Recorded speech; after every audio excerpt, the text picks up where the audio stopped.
Hello and welcome to this part of my two-part series on why Game of Thrones fans should already be checking out The Wheel of Time. If, like many fans, you're feeling a little bit burned by the ending of Game of Thrones, I'm making this video to explain why I think The Wheel of Time will be able to address the 5 most common criticisms Game of Thrones had throughout its run. I'm going to be focusing on issues the show had with lack of diversity, gender dynamics, unfinished source material, a lack of payoff for foreshadowing, and showrunners who made some questionable decisions in the end. Also check out my other video in this series where I explain how The Wheel of Time has the 5 elements we loved most about Game of Thrones.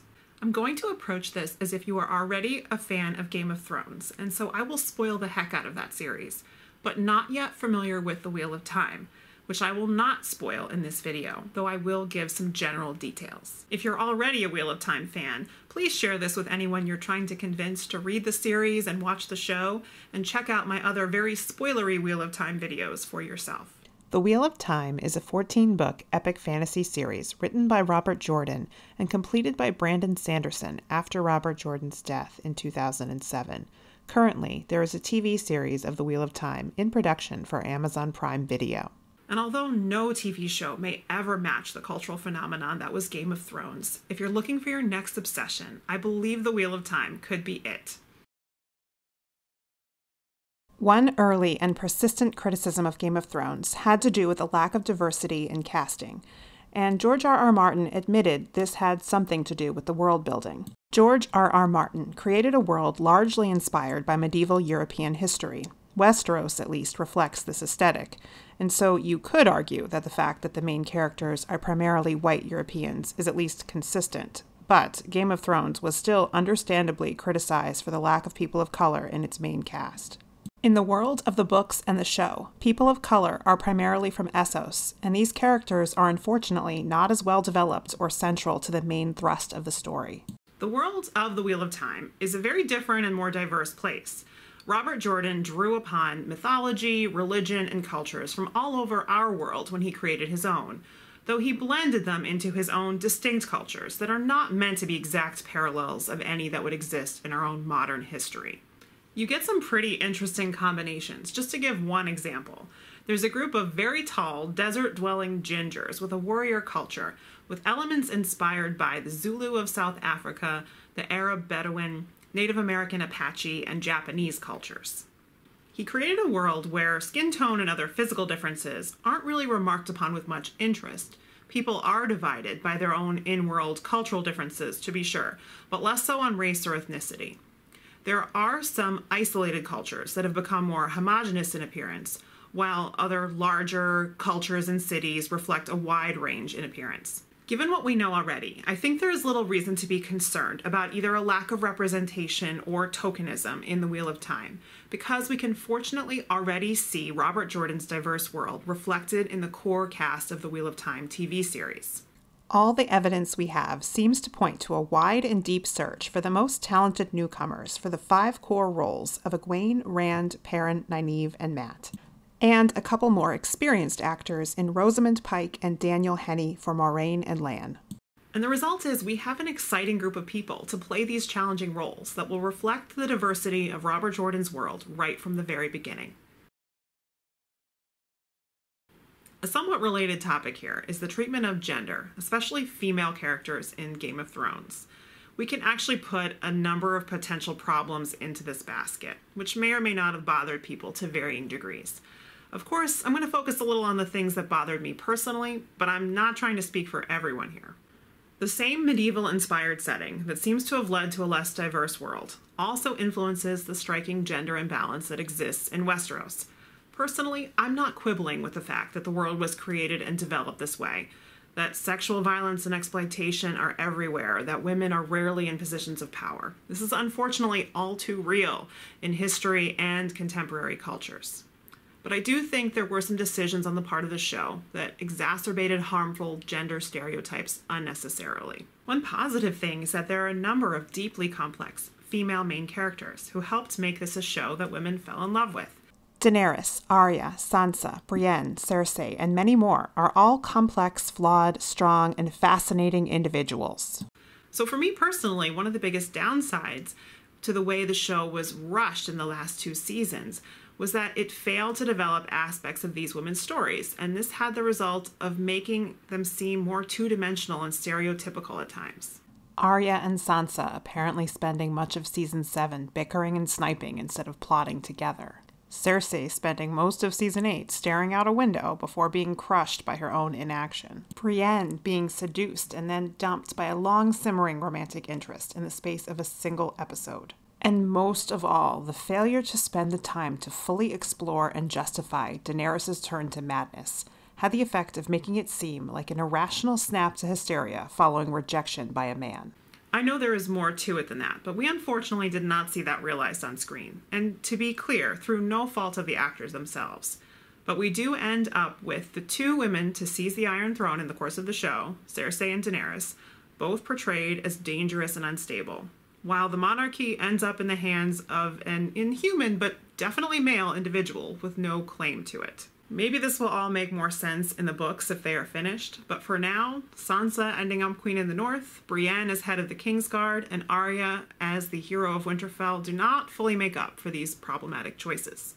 Now, as for the Wheel of Time, gender is a hugely important factor in the development of the story, the world, and even the magic system. It is arguably one of the most important themes that Robert Jordan chose to explore. For those who are not familiar, a major part of the setup is that the one power, the magic in the world, is divided into 2 halves, a male half and a female half. Due to actions taken by male channelers, magic users, in the distant past, it became unsafe for them to use and would lead to madness and violent destruction for anyone who did use it long enough. As a result, male channelers are reviled, sought out, and systematically prevented from channeling in a way that eventually leads to their deaths. Female channelers hold enormous power, and by extension, many cultures are female dominant. This leads to really interesting opportunities to explore the problems of gender imbalance through the swapping of genders. Ultimately, the message is not that the world is better off when women are in charge and men are suppressed. It's that enormous problems are created when men and women don't work together and are treated unequally. The Wheel of Time book series has countless compelling characters, both male and female, who are essential to the story. For those of you who are thinking, this is all making gender sound very binary. That is largely, though not entirely true, in the Wheel of Time. There is at least one fascinating example of a gender non-binary and how that affects an individual. It is by no means a thorough exploration of this, but it is at least an acknowledgement that not everything is one or the other. As I alluded to in the last segment, maybe the biggest complaint that a lot of fans had was that the quality of the writing seemed to go downhill after the show ran out of source material from George R.R. Martin. This was especially evident in seasons 7 and 8, which were also shorter than previous seasons, and this led to a rushed feeling. As the books go on, they do get more and more complicated, and the show did rightfully simplify storylines, combine things for TV. But they didn't seem to know how to effectively get from where Martin left them in the books and where he apparently plans for everything to end up. To be fair, maybe Martin himself doesn't quite know how to get there, which is why he's still working on the series after so many years. I can imagine that with enough development, it would be possible to end up where the show does and have it make more sense and feel more justified. But it is obviously an enormously difficult task, and the writers did not have a complete outline to work with. The showrunners, David Benioff and D.B. Weiss, were arguably excellent at adapting Martin's source material, and also arguably not excellent when it came to extrapolating when they no longer had source material to work with. This is fortunately a problem that the Wheel of Time will not run into, since the 14-book series was completed in 2013. There is, if anything, an overabundance of source material to work with, and it must be an easier task for the writers to adapt that material to a different medium or pare it down to the essentials when they have the whole thing to work with from the beginning. You might have heard me mention that the books were completed by a different author than the original, and be concerned then that the ending does not hold up to the beginning. Let me assure you there. Robert Jordan unfortunately knew that his untimely death was approaching and decided that he wanted his work finished. His wife, Harriet McDougall, was also his longtime editor and intimately familiar with the series. She hand-selected Brandon Sanderson to finish the work. Brandon was himself a longtime Wheel of Time fan and already an accomplished fantasy writer. He has gone on to become one of the most prolific and acclaimed fantasy writers working today. He also had enormous support from other experts who had worked with Jordan, as well as Jordan's own extensive notes and planning. Robert Jordan was nothing if not a planner, and that paid off more than anything. Sanderson did a masterful job with the ending of the series, as much as anyone who wasn't Robert Jordan could have done. It was deeply satisfying to fans who had long awaited a conclusion to their beloved series. There is no guarantee with any adaptation, but the material they have to work with is both excellent and complete. Perhaps a byproduct of the decision to fast-track the ending of Game of Thrones was that a lot of the foreshadowing from earlier in the series didn't seem to have an effective payoff. It remains an open question whether the rush nature of the show was the main reason for this or not. Since we don't have the ending of Martin's work, we don't know for sure how much he intends to pay off this foreshadowing. Maybe he puts less store in prophecy than we would have thought.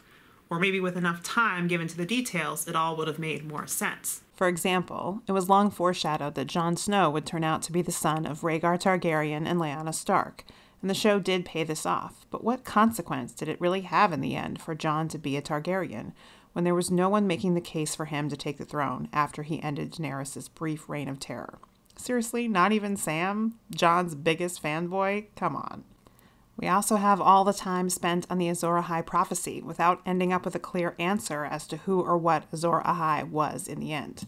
On the other hand, we have a total lack of effective foreshadowing for Bran to take the throne in a way that could have made it more satisfying. No, guys, it's okay. Who has a better story than Bran the Broken? Now, if there is one thing the Wheel of Time does right, it is foreshadowing. If you haven't read it yet, I'm not sure I can even impress upon you how detailed Robert Jordan was in his planning. He knew exactly where his story was heading from the very beginning, and he planted seeds from the first book that would be slowly paid off throughout the series till the very end. It is this attention to detail that in many ways makes the series even more enjoyable to reread than it is to read for the first time. There's no way the show will be able to incorporate all of these details, but they have an embarrassment of riches to choose from, so they'll no doubt be able to incorporate many of these and take advantage of Robert Jordan's deep planning as they develop their own version. Lastly, the vast majority of criticisms for decisions made in the final seasons of the show fell on Dan and Dave. I'm going to try to be as fair as possible here. They created a show that is perhaps unmatched, and in many ways is likely to continue to be unmatched. There are excellent reasons so many people, myself included, fell in love with that show. They had a lot to do with that, and that should not be understated. That said, the problems with the final seasons had a lot to do with writing choices, as well as the major decision to end the show with 2 shortened seasons, and those decisions were theirs. The problems were most certainly not with acting or production or direction, which rightly were lauded. The elephant in the room here, for those who may not be aware, is a recent Twitter thread documenting Dan and Dave repeatedly sticking their feet in their mouth at a panel at the Austin Film Festival. I'll put some links in the description box for those who are interested, but summary is, yeah, not a good look. Now let's talk about the creative team attached to the Wheel of Time. Dan and Dave's counterpart for the Wheel of Time will be Rafe Judkins. He is an experienced writer with credits that include Chuck and Marvel's Agents of S.H.I.E.L.D.